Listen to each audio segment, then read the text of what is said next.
Subscribe to our channel by clicking the subscribe button. Click the bell button and enjoy the latest uploads from our channel. Students, आज हम first law of logarithm का proof करना सीखेंगे। तो इसके लिए मैंने फर्स्ट लॉ ऑफ लॉगरिथम की स्टेटमेंट यहाँ पर लिखी है। देखें, इसमें ये हमारे पास लेफ़्ट हैंड साइड है और ये हमारे पास राइट हैंड साइड है। तो अगर हम लेफ़्ट हैंड साइड और राइट हैंड साइड को, या राइट हैंड साइड को लेफ़्ट हैंड साइड के अगर हम इक्वल कर लेते हैं तो हम इसको प्रूफ कर लेंगे। तो इसके लिए सबसे पहले हम जो राइट हैंड साइड है इसको हम लिख लेते हैं यहाँ पर, और इनको हम इक्वल टू, इस वैल्यू को हम x के इक्वल लेट करेंगे और इस वैल्यू को हम y के इक्वल लेट करेंगे इसको प्रूव करने के लिए। तो log of m to the base a, इसको हम लेट कर लेते हैं x के इक्वल, और इस वैल्यू को log of n to the base a, इसको हम लेट कर लेते हैं y के इक्वल।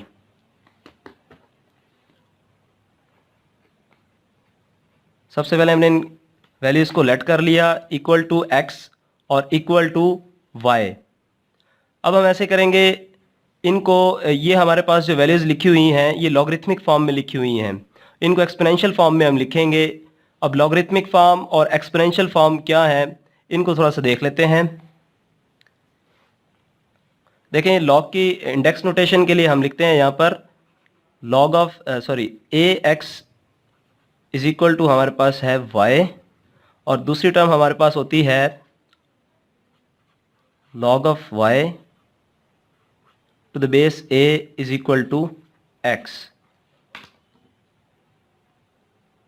इसको हम कहते हैं एक्सपोनेंशियल नोटेशन।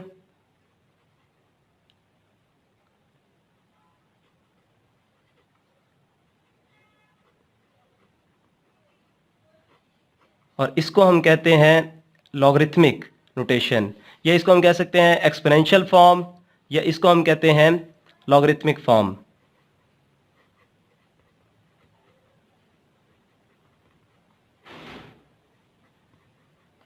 जी, तो ये हमारे पास लिखी हुई है एक्सपोनेंशियल नोटेशन में, और ये हमारे पास लिखी हुई है लॉगरिथमिक नोटेशन में, या इसको हम इस तरह से कह सकते हैं, ये हमारे पास है एक्सपोनेंशियल फॉर्म में और ये हमारे पास है लॉगरिथमिक फॉर्म में।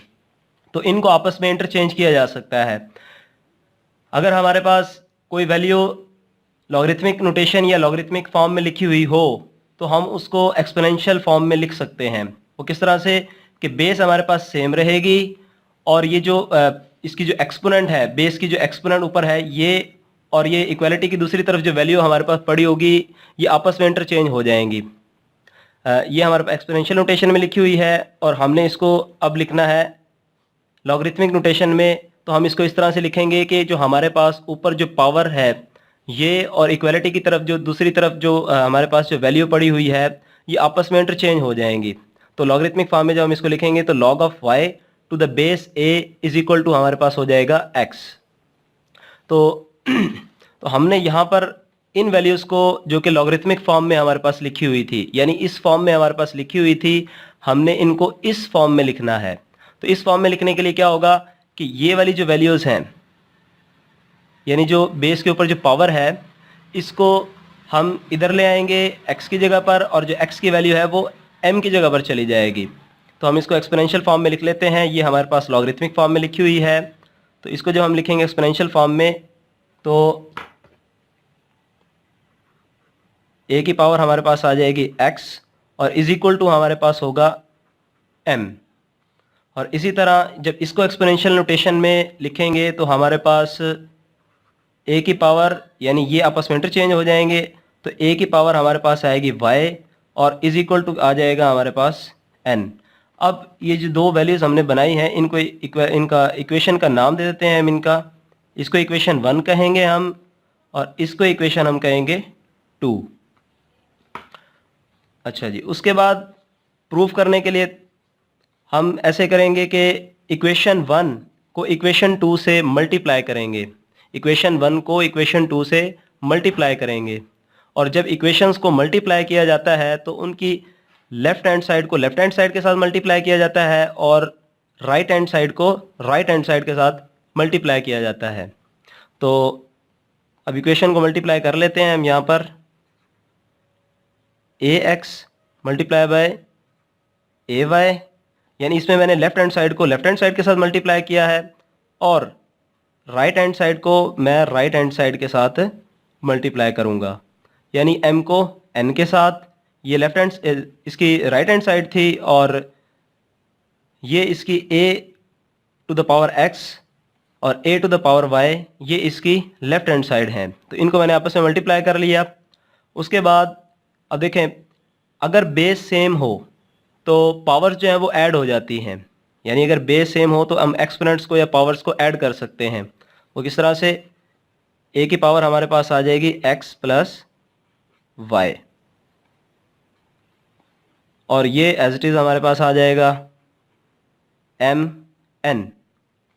अच्छा, इसके बाद अब देखें इसको, ये हमारे पास जो वैल्यूज़ लिखी हुई हैं ये एक्सपोनेंशियल नोटेशन में है या एक्सपोनेंशियल फॉर्म में लिखी हुई हैं, इनको हम लिखेंगे अब लॉगरिथमिक फॉर्म में, यानी ये इस तरह से हमारे पास लिखी हुई हैं, एक्सपोनेंशियल नोटेशन में लिखी हुई हैं। तो हम इसको लॉगरिथमिक नोटेशन या लॉगरिथमिक फॉर्म में हम लिखेंगे। तो इसके लिए क्या होगा कि ये जो पावर्स ऊपर हैं इनके, a के ऊपर जो पावर है ये इक्वालिटी की दूसरी तरफ चली जाएगी और mn जो इधर लिखी हुई है वैल्यू, ये इस बेस के ऊपर पावर आ जाएगी, यानी a के ऊपर इसकी पावर आ जाएगी जब इसको हम लॉगरिथमिक फॉर्म में लिखेंगे।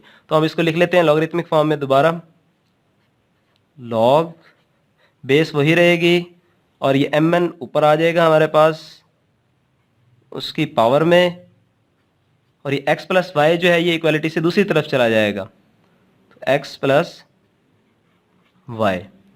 अब हम आखिर में ऐसे करेंगे कि देखें x की वैल्यू जो हमने लेट की थी यहाँ पर वो हमारे पास ये थी log of m to the base a, और जो y की वैल्यू हमने लेट की थी वो हमारे पास थी log of n to the base a। तो इनकी वैल्यूज़ को जस्ट हम यहाँ पर इंसर्ट कर देंगे, इधर पुट कर देंगे इनकी वैल्यूज़ को। चलें इसको आगे कर लेते हैं, यहाँ पर